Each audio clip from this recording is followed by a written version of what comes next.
Inside of the Fuhrerbunker, Hitler's underground headquarters and complex inside of Berlin, the final chaotic days of the Second World War in Europe were played out in the various rooms.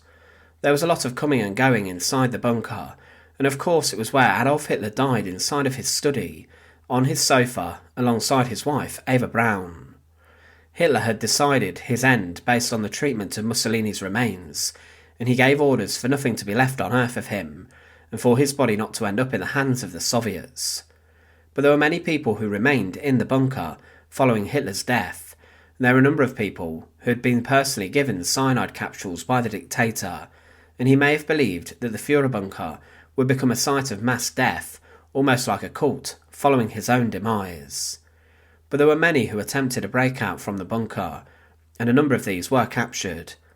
Lots of the final occupants of the Fuhrerbunker later went on to tell their stories, and what happened exactly at the end of April and the beginning of May 1945. But there was one man who decided to go out in a similar way to Hitler, and he was one of Hitler's adjutants, Alwin-Broder Albrecht. But one thing that is strange is that Albrecht's body was never found. Join us today as we look at the missing body of the Fuhrerbunker, and as always, to support our channel, please make sure to subscribe. Alwin-Broder Albrecht was born on the 18th of September 1903 inside of the province of Schleswig-Holstein. As the First World War broke out across Europe, Albrecht was too young to serve in the war, despite him wanting to, but after this he joined the Reichsmarine, which had been downsized following the end of the conflict, and he was part of the Navy at the age of 19.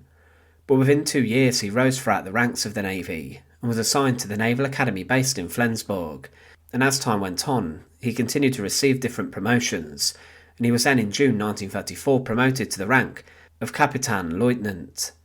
In the early 1930s, he also was given command of a number of torpedo boats and vessels, and in November 1937 he was promoted to the rank of Korvettenkapitän.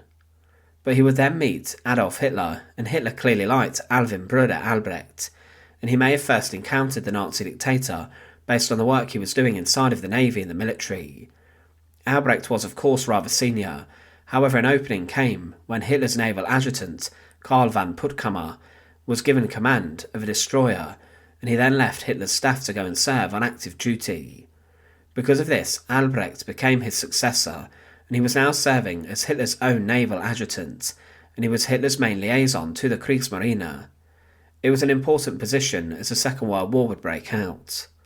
However, negativity was on the horizon for Alwin-Broder Albrecht. On the 30th of June 1939, Commander of the Navy, Gross Admiral Erich Raeder, outlined that he wanted Albrecht thrown out of the Navy completely, or at best sent to Tokyo to work as a military attaché, thousands of miles away from the German Navy. Raeder even argued with Hitler against this, as he hated Albrecht, and the reason behind this was allegedly that he married a woman who was regarded as having a past. But Hitler liked Albrecht, and he supported his naval adjutant, but of course Raeder did not like the fact that this man who he despised was actually now serving Hitler with regards to naval interests. Hitler later met Albrecht's wife, and he said she was very nice and he liked her, but despite Erich Raeder, Hitler then offered Albrecht a promotion, and he offered him a job as a permanent member of his staff, and gave him the rank of an Oberführer, which was a colonel, in what was the NSKK, the Nazi Party Transportation Service and System. But to then appease Raeder, Hitler allowed Karl von Puttkamer to return as a naval adjutant, whilst Alwin-Broder Albrecht was kept around Hitler's staff, as the dictator did enjoy his company, and he found himself then based in the Reich Chancellery, the very heart of Hitler's government, and he would be involved in transporting various Nazis around Germany. As a close member of Hitler's staff, Albrecht learned much of what Hitler was actually like behind closed doors, and he became close friends with the dictator, along with many other high-ranking Nazis. Albrecht continued in his role for the rest of the war, but he was someone who witnessed the July 20th plot and the aftermath of this, and he also saw what happened after, with the mass executions of those suspected of being involved in the plot, as they were condemned at various sites around Germany. Thousands of members of the military were slaughtered in reprisal, but as the Second World War turned against the Germans, Albrecht remained as loyal as ever to Hitler, but he would never leave the bunker or the surrounding area.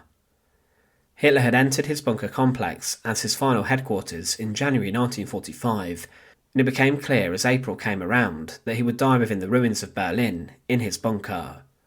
He was joined by Albrecht and many other members of staff, which included his private secretaries, his cook, and many other SS adjutants, and military members including generals who were involved in the fighting against the Soviets and also the Western Allies. But it became apparent that many of Hitler's orders as the Soviets encircled Berlin were not being followed, and Hitler at the end of April learned of the treachery by his loyal head of the SS, Heinrich Himmler, who was trying to negotiate surrender with the Western Allies. Hitler saw this as treason, and he was furious, and he then knew that the war was lost, and he would then inside the bunker make plans for his death. He married his long-term girlfriend Eva Braun, and also dictated his last will and testament. These documents were witnessed by General Krebs and Burgdorf, along with Joseph Goebbels and Martin Bormann, Hitler's loyal friends. But then Hitler shot himself in the afternoon of the 30th of April 1945, and his wife consumed cyanide. There was much chaos in the bunker following the sound of the gunshot, but everyone knew what had happened to the dictator. As per the instructions, the body of Hitler was burned inside of the Reich Chancellery garden. But then further death would take place, as Joseph Goebbels also ended his life a brief distance from where Hitler was being burned, along with his wife Magda Goebbels, who also had their children poisoned inside of the bunker in their beds. It was clear that death was lurking around every corner, and there would be many inside of Germany who could also not live in a world without Hitler, and also around the time of the death of the Goebbelses, Alwin-Broder Albrecht would also decide to end his life. It had been noted that during the Battle of Berlin, he had been seen around the area of the Reich Chancellery with a machine gun patrolling and protecting the areas from the advancing Soviets.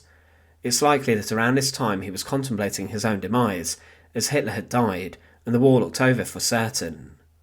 It's believed that Alwin-Broder Albrecht died by his own hand on the 1st of May 1945, however the actual death of him was rather strange and has not been the most well documented. He may have consumed cyanide, as Hitler gave many capsules to his close friends and adjutants, but he may have also used his machine gun in the action. One source claims that he did do this by gunshot, around the same time that SS Brigade Führer Wilhelm Mohnke then led a breakout, which involved a number of the bunker's staff, including many of Hitler's private secretaries. This breakout had varied success, however it's likely that Albrecht saw no way out as Berlin was encircled, and he was probably fearful of what would happen to him if he would have fallen into the hands of the Soviets. But what in particular is also very strange is that his body was never found, and it has never been located. This opens up a number of possibilities as to what happened to Alwin-Broder Albrecht. Firstly, there is a belief that he actually died around the Reich Chancellery, and that his body was treated like that of a military officer or a soldier, and then when the Soviets captured the building days later, then his body was interred inside of a mass grave containing many dead Germans. This may have also happened with the body of Hermann Fegelein, the executed adjutant of Himmler, in the bunker, but there were known to have been many bodies scattered around the Reich Chancellery area, as there was intense fighting around this part of Berlin, next to the bunker. Secondly, another possibility is that Albrecht died inside of the bunker, and that amongst the chaos and the more high-profile deaths that took place there, that he was simply forgotten, and that his remains were passed over, and they were then placed somewhere else, presumably in a mass grave. Because of the lack of body, there is also the possibility that he died defending the region of the bunker, as he was last seen defending the Reich Chancellery, or he may have been hit by artillery fire, which was constantly crashing down around the area where Alwin Albrecht was last sighted. There is also the possibility we must consider that due to the fact his body has never been found, that he may have somehow managed to escape Berlin, that he may have outlived the Second World War hiding amongst Germans or leaving the nation. But one thing to consider is that the last flight out of the city left days before, and it was increasingly dangerous for anyone to attempt a breakout, even civilians, at this stage in the war. But today the story of Alwin-Broder Albrecht's demise and death has a number of questions that still require answers, as he was someone who was very loyal to Hitler, and he was a close friend of the dictator.